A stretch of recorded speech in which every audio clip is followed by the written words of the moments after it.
कहानी के पिछले पार्ट में आपने देखा कि कौटिल्य बाबा की गलती से जाने अनजाने में कौटिल्य बाबा उस आवाज़ की बात मानकर एक नरभक्षी को इस दुनिया में बुला लेते हैं और वो नरभक्षी काली दुनिया से इस दुनिया में आ जाता है। और इस दुनिया में आकर वो क्या करने वाला है अब आगे की कहानी में देखें। वो नरभक्षी धरती पर आकर दहाड़ने और चिल्लाने लगता है। उस नरभक्षी के इंसानों की भाषा उसे बोलनी नहीं आती थी, इस वजह से सिर्फ वो दहाड़ और चिल्ला ही सकता था। उसे इस दुनिया के बारे में कुछ पता नहीं होता, वो नर्क से आया हुआ होता है। यहाँ कौटिल्य बाबा और उसके गुरुजी उस नरभक्षी को देखकर हैरान होते हैं। कौटिल्य बाबा को तो ये भी नहीं पता होता कि ये क्या चीज़ है। तभी कौटिल्य बाबा गुरुजी से माफ़ी मांगने लगते हैं। वो बोलते हैं कि मुझे माफ़ कर दीजिए, मैं उस आवाज़ के बहकावे में आ गया था। वो बाबा बोलते हैं कि तुम जानते हो तुमने किसको आज़ाद कर दिया है। तभी कौटिल्य बाबा बोलते हैं, नहीं मुझे नहीं पता बाबा, ये कौन है, क्या चीज़ है वो, मुझे बताइए। गुरुजी बताते हैं कि ये एक नरभक्षी है, जो काली दुनिया से आया हुआ का मायावी शक्ति से बना हुआ एक नरभक्षी है, जो इंसानों को जिंदा खाता है।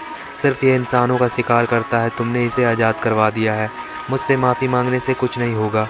माफ़ी उनसे मांगो जिनकी जान तुमने खतरे में डाल दी है। वो लोग तुम्हें कभी नहीं माफ़ करेंगे। कौटिल्य बाबा बार बार गिड़गिड़ाते हुए गुरुजी से माफ़ी मांगते हैं। वो बोलते हैं, मैंने जाने अनजाने में गलती कर दी गुरुजी, मुझे माफ़ कर दीजिए। गुरुजी बोलते हैं, अब हमें इसे वापस भेजना होगा। तभी कौटिल्य बाबा बोलते हैं, इसे कैसे वापस भेज सकते हैं। तभी वो नरभक्षी ज़ोर ज़ोर से दहाड़ने लगता है और उनकी तरफ बढ़ने लगता है। बाबा जी अपना एक हाथ आगे करके कुछ मंत्र पढ़ने लगते हैं और वो नरभक्षी वहीं पर रुक जाता है। तभी बाबा कौटिल्य बाबा से बोलते हैं कि हमें इसे किसी इंसान को लाकर खिलाना होगा। मैं जानता हूँ ये गलत है, पर तुम किसी गांव से एक इंसान को पकड़ कर लाओ। कौटिल्य बाबा तभी तुरंत दौड़ते हुए गांव की तरफ जाते हैं और एक शराबी इंसान को पकड़ कर ले आते हैं और उस नरभक्षी के सामने उसे खड़ा कर देते हैं। वो शराबी इंसान नरभक्षी को देखकर कांप जाता है। उसे कुछ समझ नहीं आता कि ये कौन है। नरभक्षी उसे देखते ही उस पर छलांग लगा देता है और उसे बेरहमी से खाना शुरू कर देता है। कौटिल्य बाबा और उसके गुरुजी उसे देखकर शॉक्ड हो जाते हैं, उन्हें कुछ समझ नहीं आने लगता। तभी गुरुजी बोलते हैं कि हमें जल्द से जल्द इसे वापस भेजना होगा। इसे वापस वही भेज सकता है जो इसे यहाँ लाया है। अगर इसे जल्द ही हमने वापस नहीं भेजा तो ये संपूर्ण मानव जाति के लिए खतरा है। ये पूरे इंसान को दुनिया से नष्ट कर देगा और मिटा देगा। वो कौटिल्य बाबा बोलते हैं, इसे तो मैं यहाँ लाया हूँ। पर गुरुजी बोलते हैं, नहीं, सिर्फ तुम एक माध्यम हो। लाया तो इसे वो आवाज़ है और मुझे पता करना पड़ेगा कि वो आवाज़ क्या चाहती है और इसे यहाँ क्यों लाई है। कौटिल्य बाबा बोलते हैं, क्या आप जानते हैं वो आवाज़ किसकी थी। तभी फिर से वो नरभक्षी दहाड़ने लगता है और ज़ोर ज़ोर से हंसने लगता है। अब वो नरभक्षी इंसानों की भाषा भी बोल रहा होता है। वो बोल रहा होता है कि वाह क्या मांस था, बड़े दिनों बाद इंसान को खाया है, मज़ा आ गया पंडित जी। और वो बहुत खुश हो रहा होता है। तभी कौटिल्य बाबा बोलते हैं, ये तो हमारी भाषा भी बोलने लग गया। गुरुजी बोलते हैं कि इसने लगता है इस इंसान की आत्मा को अपने अंदर समेट लिया और उसके अंदर जितनी भी जानकारी थी सबको हासिल कर लिया है। इसने अपनी काली शक्ति से सबको हासिल कर लिया और वो उसे लेकर एक गुफा की तरफ चले जाते हैं। गुरुजी कौटिल्य बाबा से बोलते हैं कि इसे कभी पता न चले कि इस जंगल के बाहर एक गांव भी है, वरना ये पूरे गांव को नष्ट कर देगा। कौटिल्य बाबा बोलते हैं, ठीक है गुरुजी, आप कहाँ जा रहे हैं, आप मुझे छोड़कर जा रहे हैं क्या गुरुजी। गुरुजी बोलते हैं कि मैं ध्यान करने जा रहा हूँ। मैं जानना चाहता हूँ कि वो आवाज़ कौन है और वो आवाज़ क्या चाहती है। याद रहे कि मेरा ध्यान भंग ना हो, ऐसा कोई काम तुम मत करना। और इस नरभक्षी को हर दिन तुम्हें एक मानव ला कर देना होगा, वरना ये इधर उधर घूमने निकल जाएगा और गांव पहुंच जाएगा। कौटिल्य बाबा बोलते हैं, ठीक है गुरुजी, मैं इस बात का ध्यान रखूंगा। और वो गुरुजी वहां से चले जाते हैं।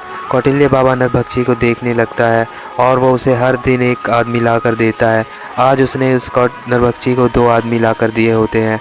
नरभक्षी उन दोनों आदमी को खाकर बहुत खुश होता है और वो बोलने लगता है कि आज बहुत मज़ा आ गया, तुमने मेरे लिए 2 इंसान लाए, मांगो तुम मुझसे क्या मांगते हो। कौटिल्य बाबा सोचने लगते हैं कि मैं इससे क्या मांगूं। वो उससे बोलते हैं कि मैं जो मांगूंगा तुम वो दे दोगे। वो बोलता है, तुम मांग कर तो देखो, मैं तुम्हें सब कुछ दे सकता हूँ। कौटिल्य बाबा सोचने लगते हैं, क्यों ना मैं इसे वापस जाने का रास्ता मांग लेता हूँ। वो उससे बोलते हैं कि मुझे तुम्हारी काली शक्तियों के बारे में जानना है, मुझे संपूर्ण ज्ञान चाहिए काली शक्तियों के बारे में। तभी वो नरभक्षी बोलता है, ठीक है मैं तुम्हें ये दे दूँगा, पर तुम्हें हर दिन मेरे एक इंसान को लाकर मुझे खिलाना होगा। मेरे 3 पड़ाव को पार करने में तुम्हें मेरी मदद करनी होगी। कौटिल्य बाबा उसकी बात मान लेते हैं और दोनों आपस में समझौता कर लेते हैं। दोनों एक दूसरे की मदद करते हैं और वो नरभक्षी भी कौटिल्य बाबा को काली शक्तियाँ देने के लिए तैयार हो जाता है वो कौटिल्य बाबा की तरफ बढ़ने लगता है। कौटिल्य बाबा घबरा जाते हैं और पीछे जाने लगते हैं। तभी वो नरभक्षी बोलता है कि पीछे मत जाओ, तुम्हें कुछ नहीं होगा, एक शांत खड़े रहो। और वो कौटिल्य बाबा के सर पे हाथ रखता है और धीरे धीरे वो उन्हें काली शक्तियों को सिखा देता है और उनके अंदर उसकी शक्ति डाल देता है और ज़ोर ज़ोर से हंसने लगता है। बोलता है कि इस शक्तियों का तुम इस्तेमाल बहुत ध्यान से करना। याद रहे कि इस शक्तियों का इस्तेमाल करते टाइम तुम्हें कोई इंसान या कोई दूसरा चीज़ देख ना पाए, वरना उसकी जान खतरे में और तुम्हारी जान भी खतरे में हो जाएगी। तुम लोगों को बचाना मुश्किल हो जाएगा। इसलिए बिल्कुल अकेले में जाकर और वहाँ कोई इंसान ना हो ऐसी जगह जाकर इस शक्तियों का इस्तेमाल करना। कौटिल्य बाबा बोलते हैं ठीक है, मैं सब समझ गया। कौटिल्य बाबा काफ़ी घबराया हुआ भी होता है। उसे उस नरभक्षी से बहुत डर लग रहा होता है और वो नरभक्षी फिर अंदर गुफा में चला जाता है। कौटिल्य बाबा हर दिन उस नरभक्षी को एक इंसान लाकर देना शुरू कर देता है और एक दिन कौटिल्य बाबा सोचता है कि क्यों ना मैं इसकी काली शक्तियों का इस्तेमाल करूं इसे वापस भेजने के लिए। अगर मैं सफल रहा तो ये वापस चला जाएगा।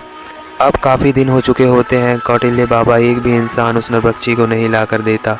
नरभक्षी भूख के मारे ज़ोर से दहाड़ने चिल्लाने लगता है। तभी उसे वही आवाज़ सुनाई देती है जो कौटिल्य बाबा को आवाज़ आई होती है। वो उस नरभक्षी से बोलता है कि तुम क्या कर रहे हो, मैंने तुम्हें जिस काम के लिए धरती पर भेजा था तुम उस काम को नहीं कर रहे हो और इस गुफा में बैठे हुए हो। तभी वो नरभक्षी बोलता है कि मैं वही काम कर रहा हूँ, यहाँ एक बाबा मेरी मदद भी कर रहा है, वो मुझे हर दिन एक इंसान ला कर देता है। कुछ दिन से वो शायद नहीं ला पा रहा है पर वो ला कर देगा। तभी वो आवाज़ बोलता है कि तुम किस इंसान के भरोसे हो, वो इंसान को तुम जितना बेवकूफ़ समझते हो वो उतना बेवकूफ़ नहीं है। तुम अपना पड़ाव खुद ही पार करो और तुम खुद इस जंगल से बाहर जाओ और इंसान को ढूंढ कर खाओ। उसकी बात सुनकर वो नरभक्षी जंगल से बाहर निकलने लगता है। पहाड़ों को पार कर कर एक पहाड़ की चोटी में वो खड़ा हो जाता है और उसे वो गाँव नज़र आ जाता है, जिसे देखकर वो ज़ोर ज़ोर से हंसने लगता है। उसकी हंसी बाबा को सुनाई दे देती है और बाबा का ध्यान भंग हो जाता है। बाबा अपनी आंखें खोल लेते हैं और वो डर जाते हैं। वो सोचने लगते हैं कि ये क्या हो गया, अब उस नरभक्षी को रोकना बहुत ही मुश्किल होगा हमारे लिए। और इधर कौटिल्य बाबा को भी पता चल जाता है। उस नरभक्षी की आवाज़ कौटिल्य बाबा तक भी आ रही होती है। वो नरभक्षी ज़ोर ज़ोर से पहाड़ की चोटी में चढ़कर दहाड़ रहा होता है और वो अब इंसानों को खाना शुरू कर देता है। कौटिल्य बाबा सोचते हैं ये मैंने क्या कर दिया, मैंने दूसरी बार लोगों को फिर से संकट में डाल दिया। दोस्तों आगे का कहानी जानने के लिए अगली पार्ट ज़रूर देखें और दोस्तों प्लीज़ हमारे चैनल को सब्सक्राइब कर दें। क्या नरभक्षी को ये बाबा कौटिल्य बाबा और गुरुजी वापस भेज पाएंगे, ये जानने के लिए अगला भाग ज़रूर देखें। Thank you.